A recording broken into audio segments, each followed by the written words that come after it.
Yeah. No, but like, it's very, very good against Kashtira just because it has cards that just tribute your field. And, you know, if you just go on a Rise Heart Pass, it's only one thing to tribute, and that's and it's just gone. It's it's just gone, and everything is, really, really scary. You have to get rid of the field spell. You have to, there's just plenty of different bits of Rikka interaction that stress you out. Meanwhile, Jovan is playing Spright. This is the deck. Spright won the tournament in YCS Lima, Peru. Not this particular variant, but the Spright engine itself did win. So we're not seeing Adventurous Spright this time. We're seeing Spright Runick. So a different take on the Runick deck, whereas previously we had Nuturia. The Runick cards help a lot because, again, they just give you that level 3 to start with, and then also just help you go second, right? The thing is, as well, what might make this deck just better is because Runick and Nuturia kind of need each other to make each other work, and Nuturia by itself doesn't really do an awful lot. Whereas Spright by itself can just facilitate advantage really well, and it doesn't need the Runick cards. Yeah. So in this instance here, where Rugen just got infinite impermanence, which normally is quite a rough spot for them, it doesn't matter because he just has blue just to generate card advantage because Hugen just so conveniently just is a level 2. Yeah, so he's not playing cards, the Nimble package, for example. Okay. Swap Frogs. That is so what do you think he's going to go for? Because it's quite open-ended right now. Yeah, maybe he just values the fact that all his Runick cards are just disruption. So he doesn't really need to go for something like totally unrealistic. Agreed. And maybe he just wants to respect cards like Nibiru as well, so he can go for Gigantic Spright early like he is doing here. And he just wants to draw as many cards as possible so he can have as many defensive cards as possible. And cards like the Nimbles aren't very good draws. Agreed. And is he even playing Sprint? Okay, he is playing Sprint. Playing Sprint. That would be quite absurd if he wasn't playing Sprint. I'm quite curious as well because he is also playing a copy of Tillerman's Merly. Which I think... What synergy do you think that would have? I think in my head it's there to mill additional cards. To then just give more Runick cards in the graveyard. Okay. So maybe he can just... Maybe he thinks of it as like if I'm in a situation where like I really need more cards off my Runick fountain. And he does play an exceptional amount of Runicks. Oh, I'm actually quite curious now, actually. I've just noticed he's playing a copy of Predaplan Dragostapelia in the extra deck as well. What? So he might be using... Is he playing Super Poly? No, so he might be using the Sprint to dump the Merly to then make Dragostapelia. That's really cool. He wouldn't do it. He won't do it here though because he's used Gigantic Spright. But that is an interesting line that he could do by using Sprint to summon Dragostapelia. That is cool. I like that option. And Merly as a card isn't really that bad to hard draw because you can just normal it and mill free if you really want to. You just put more Runick cards in your graveyard and then just special some frees. And you're not playing all the normal summons in your deck and the Nimbles as well. So he probably just values his like additional like defensive card draws, so that's why he doesn't play any of the normal summons. Actually. I can't lie, I really, really like that. Yeah, no, it's cool. It's cool. It's well thought out. It's interesting. It just means that every draw that you get off fountain isn't going to be like rubbish. Whereas, like, if you're playing like a 5-card Nimble package, like the cards that you can draw are potentially just like anglers. Oh, I'm sorry, I'm blown away by that. Actually, I really like this deck. Yeah, it's cool. He's also playing Akashic Magician. Why not? Which might be someone off IP, maybe. Your opponent could just put silly things in like the wrong column, or it might be part of a combo. Who knows? Who knows? He's done a fairly basic save combo here, right? Red and IP. With some back row set. It's just locals that like when you play against a Runick deck and it doesn't look like that you are going to win, you have to concede early because you're not going to beat them in time because of Red Resonator and stuff. I think they have Runick just has a card that gains life anyway. He's playing. Is he playing? Let's find out. Not that I can see. It's the level 3 Runick deck. Well, they have an engine way of interacting with life points. Yes. So it's probably something that you have to respect, and you need as much time as possible to do out your plays.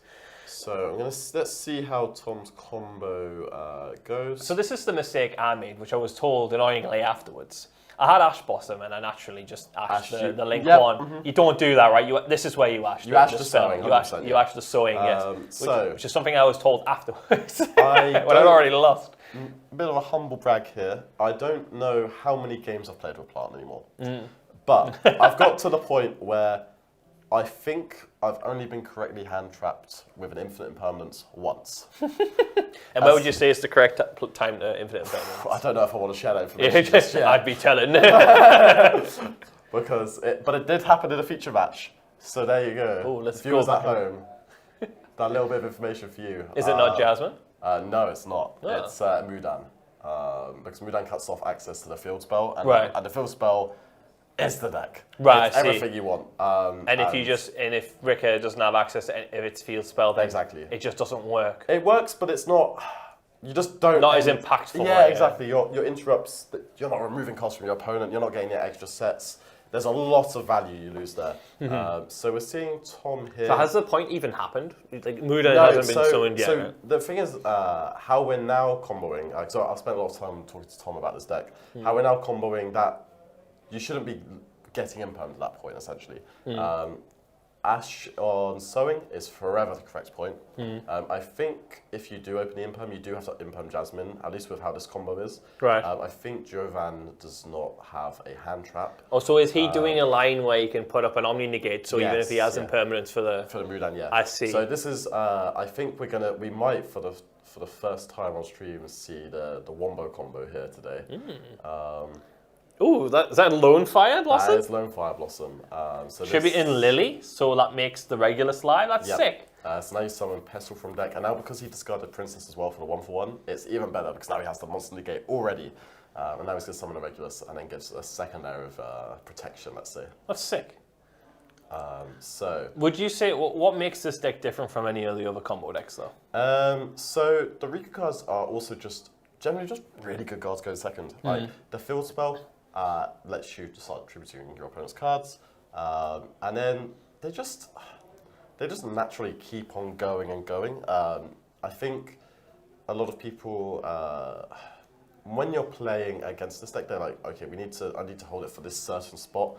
The mistake is that I think you just make sure you remove the bodies early game, because if you hold the bodies until too late in the combo, or hold removing bodies until too late in the combo, it doesn't really matter. It doesn't impact them because they've already got all of these. It does feel like it does get to a point where they've just got too much, and it looks like if Jovan had like any form of interaction at all, it's just not going to matter. Like ignoring the Regulus, of course. Yeah. There's just like a lot of like cards. Yeah, there. I'm curious to see how Tom performs the rest of this play.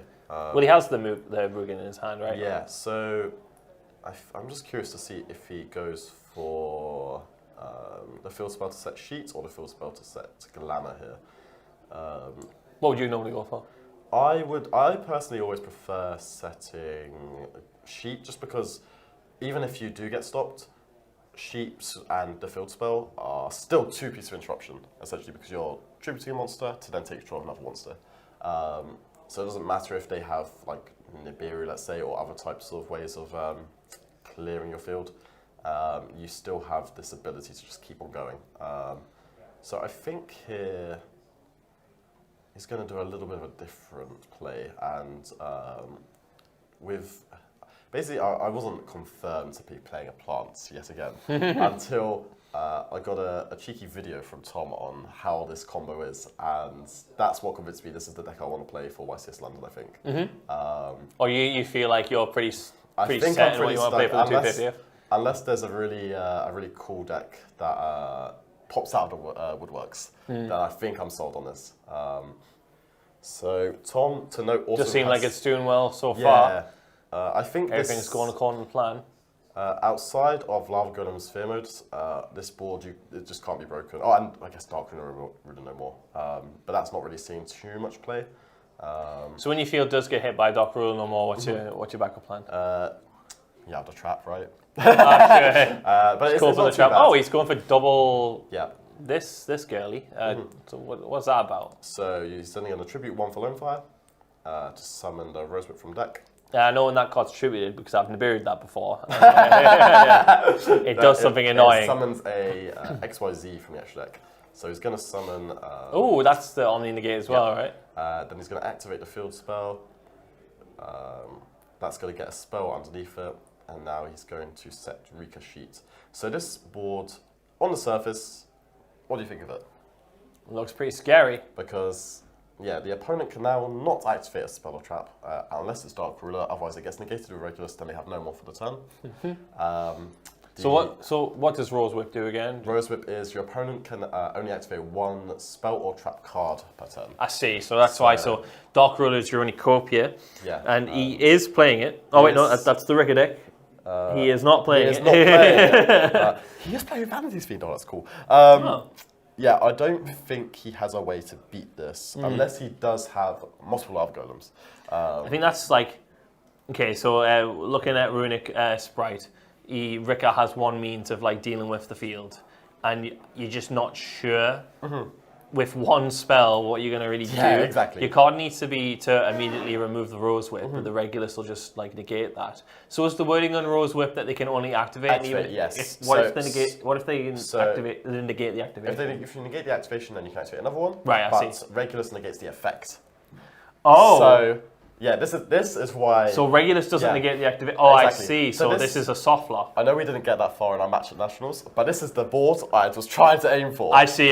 So it was Regulus, Bengalancer, Rose Whip, and then the Sanavalon Link 4, which searches the trap, which is essentially skill drain, let's say. Right. So other than Dark Ruler, no more. That's effectively or like nothing. Sphere Mode and Lava Golem. But strictly speaking, whatever's in he has got in Lava this guy's Golem. deck, he does have Lava Have Golem. a little bit of a chance. Okay, so Lava Golem is he has Dark Hole, but again, like crouching here to try and see his hand. Peak, is there a Lava Golem in there? Has Marek blessed his hand? I'm not sure. I don't think so. Oh no, he's just. So that's pretty powerful. Good. Let's say. Yeah. Evenly is pretty good against the Runick and Spright matchup. I'm not sure if they can put any sort of Omni Negate up because he's not playing Totally Awesome. It is difficult to play Totally Awesome in Spright now without Spright He Elf. was playing copy. Well, he's playing red, so it's at least a little bit. He can summon Carrot if he is scared of evenly matched. That's the card I was. But generally, people just auto go to red because they're scared of Nibiru. If you're playing against Plant, would you think they're playing Nibiru? I'm not sure. Like I think any deck could just play Nibiru. Yeah, he does seem more scared of Infinite Impermanence here, so he's went straight for Carrot. Yeah, I think I'm very much the type that if I see my opponent playing Plant, I don't think I'm not expecting Nibiru personally because if Nibiru's if you got your Nibiru token on field, you can't summon back your Petal in the end phase. Ah, I see. So I think it's a little bit of a catch-22 about. Is Tom playing Nibiru? No, I don't think so. Okay. Or if he is, poor. Brave man.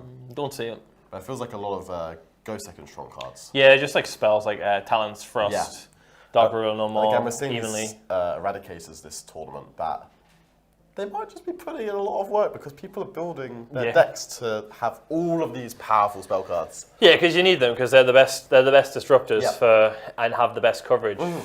Whereas like the monster removal cards can be countered by different ways that people play, like the Gamma Seals and the Lava Golems. So the spells make more sense. But then those can get countered by like you say Eradicator. Yep. But I do like Eradicator as well, just because it doesn't just give you that coverage for the spells. Or power spells that might be breaking your boards or your field even.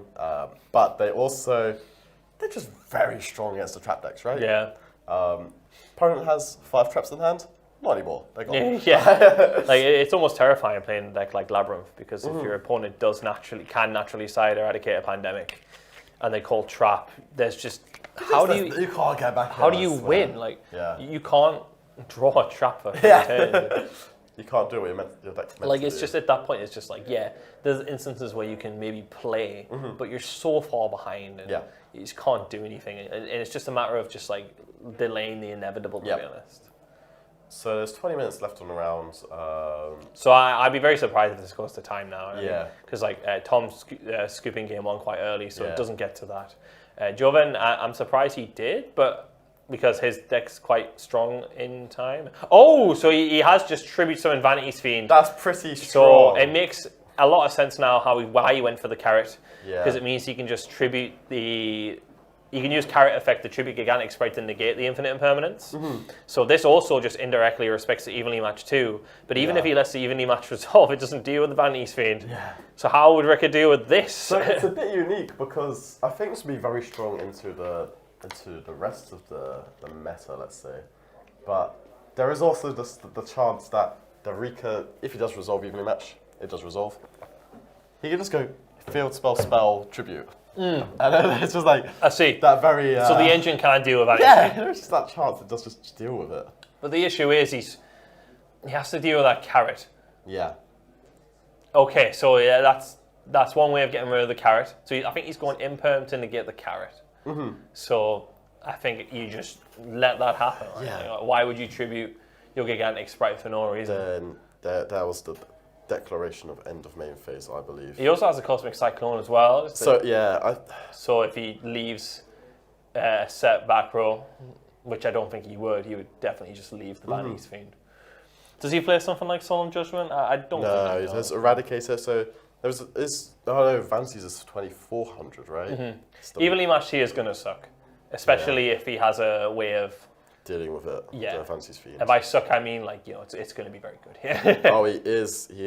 Oh. He is leaving that, which is, I think that's the standard reaction. You would definitely just leave the Vanity's Fiend there. In terms of a grind, though, even if Tom can't immediately, oh, I see, nice. So he just had Exodia then. And then I think he's going to normal summon the Seed. I see. Okay. Is he going to make him play it out? I think at this point, even if it does look like rough, you do just let them play out. That was an Exodia hand. Like, what more could you ask for there? Nothing really? to ask for there. Imperm, evenly, Regeki, Seed. I don't think he could have made a better hand if he picked it. He had the Cosmic. He Cosmic too, in case he decided to leave a floodgate. Like that was literally like. Yeah, that's so beautiful. That was magician's touch. That. So he's going to summon back there. He's got a combo. I'm curious to see how he combos here. I'm curious as well if he left a fear on. He's only got one card in hand now, so he doesn't even have to go for like full wombo combo. He just has to have two means of interruptions, which and just not commit too many cards to the field. Yeah. Well, he shouldn't. It's not like there's an evenly matched in his deck or anything. In Jovan's deck, there shouldn't be. Even if your opponent starts, if you can just respect it, you might as well. I guess you do just respect Nibiru here as well, if you can. That's not unreasonable. Yeah, I think if there is a way you can respect Nibiru, you should. Yeah, agreed. Because it is something that you can just keep in your deck going first. I think you add the Princess here just to respect it a little bit. He doesn't know the card in his hand, right? I'm assuming he doesn't. No, he shouldn't do. I think it's a Spright Blue, but I don't think he should know what it is. If it is a Spright Blue, like I'm not sure, because he doesn't have any powerful normal summons in this deck, which is the disadvantage to it, right? Like, there's no one-card top deck rather than Starter, which will get him out of this predicament. And even if he activates Starter and he stops it, definitely just doesn't resolve it, and then it's just gone. He also has a Cosmic if, like, I don't know, there's for Fountain. If he drops Fountain to draw more cards. So he's going to go for that. I think Jovan's win condition is Tom has to spontaneously combust. Honestly, like something has to go very, very wrong. Imminently. Yeah. And okay. He's doing this. Okay. Is this a safe line? Weird to say. I think it's a bit safe, but I think it's also a little bit. He's at the point where he's still playing into that Nibiru. Although I guess at this point you would also just. Your opponent just doesn't have Nibiru really. You could just know it's a blue and just missed it. Yeah. That's also true. That is also true.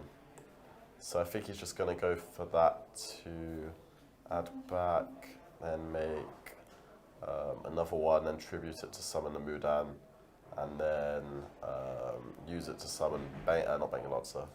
What's it called? Hyperitron. The big bird. The big bird. And then he's going to use the field spell to set Hyperitron. And that's a negate, right? Yeah, so then you have a monster negate, a spell negate. Oh, he's already used that, so yeah, he's just got a monster negate now, actually. Malaya summoning back to vanilla. Born every 1,000 years. Oh, sorry, 3,000 years. Oh, so now he has a bounce and a negate. Yes, he's got, he's got a bounce on the gate, a monster negate in the graveyard by tributing a monster. So he's got quite a lot left. Alrighty, so what can you get in the clapback? I think he drew a spell for turn, which is not terrible. Any powerful spells in there? There's Dark Hole. There's Dark Hole. If you kept Dark Hole, it would be very funny. Dark Hole could resolve here as well. Yeah, but even if there is a Dark Hole, like, what's he going to do? Normal? Is that Merly? It was Merly. Okay. It was Merly, not blue. I think you do it. I think you have to do it. I don't see any variants in Merly, though. No, I think it'd just be funny to it would be. It would be memes. Yeah. Maybe he's just going to do it. just normal melee effect. You want to get it. Okay, so he's going to straight in the Hugin. I might be just trying to destroy a monster. And then, well, the important thing is, in the end phase, Petal summons. That's all I care about. Yeah. If everything else goes, it's okay. You've still got Petal. It's probably just going to be enough. There he goes. He's going to summon, maybe going for Jerry. He's letting that happen. That's fine. Well, he just got the last card in his hand, right? And then he just negates that. It's like, okay. Oh, that's pretty funny, actually. So it's cost for a cost, right? Cost, yeah. Damn, that'd be... If it was for effect, that'd be pretty cool. That'd be beautiful to watch. Unfortunately, it is for cost, so melee does not trigger. Look at his field. Surely he sees the writing on the walls here. Yeah, so now it's just inevitable. Yeah. I think now he just wants to watch what hit does. My favourite bit, Petal F. Here we are. It's the end game. Yeah. Again, he's waiting for that spontaneously combust win condition. I respect it. He's gonna get there. Atachi Rageki, I love that. That's on 26. The Bengalots was 25. The Strenner is 2000. So that's already 71. So he just needs to summon Mudan and attack for game. No, Tom, just do the thing. Just attack. Just attack. Just do the thing. End this boy's misery. Oh, he's flexing on him. Okay. Rude. He's like, oh, I need my effects. I need everything. He wants to summon all his girls. And what I learned after Euros. There we go.